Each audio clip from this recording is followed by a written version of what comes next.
hati itu adalah telaga dan mulut itu adalah baldinya. Dan baldi itu tidak akan mengeluarkan kecuali isi dan air yang ada di dalam telaga itu.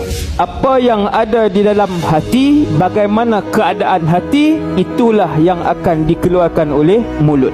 Kalau mulutnya sering menyakitkan hati orang lain, kalau mulutnya sering mengumpat orang, berburuk sangka dengan orang ataupun mengutuk orang, begitulah keadaan hatinya. Semua orang nak tahu hati masing-masing. Saya pun nak tahu hati saya. Sebab hati ini kalau dicincang tubuh kita 1000 cincang, kita tak tahu di mana hati itu. Tapi ada tak hati? Ada. Sekarang semua orang boleh sebut dalam hati, subhanallah lah hati. Kira berzikir walaupun bukan dengan mulut, hati sahaja. Hati itu wujud. Semua orang yakin hati itu wujud, tapi di mana hati itu? Tak tahu.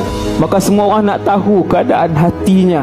Antara cara untuk mengetahui keadaan hatinya ialah lihat bagaimana bertuturnya mulut dan lisannya. Ada orang kita duduk dengan dia mesti seronok, sebab dia ni jenis tak sebut keadaan dan aib orang lain. Ada orang kalau duduk dengan dia mesti kita pun nak kata ke orang.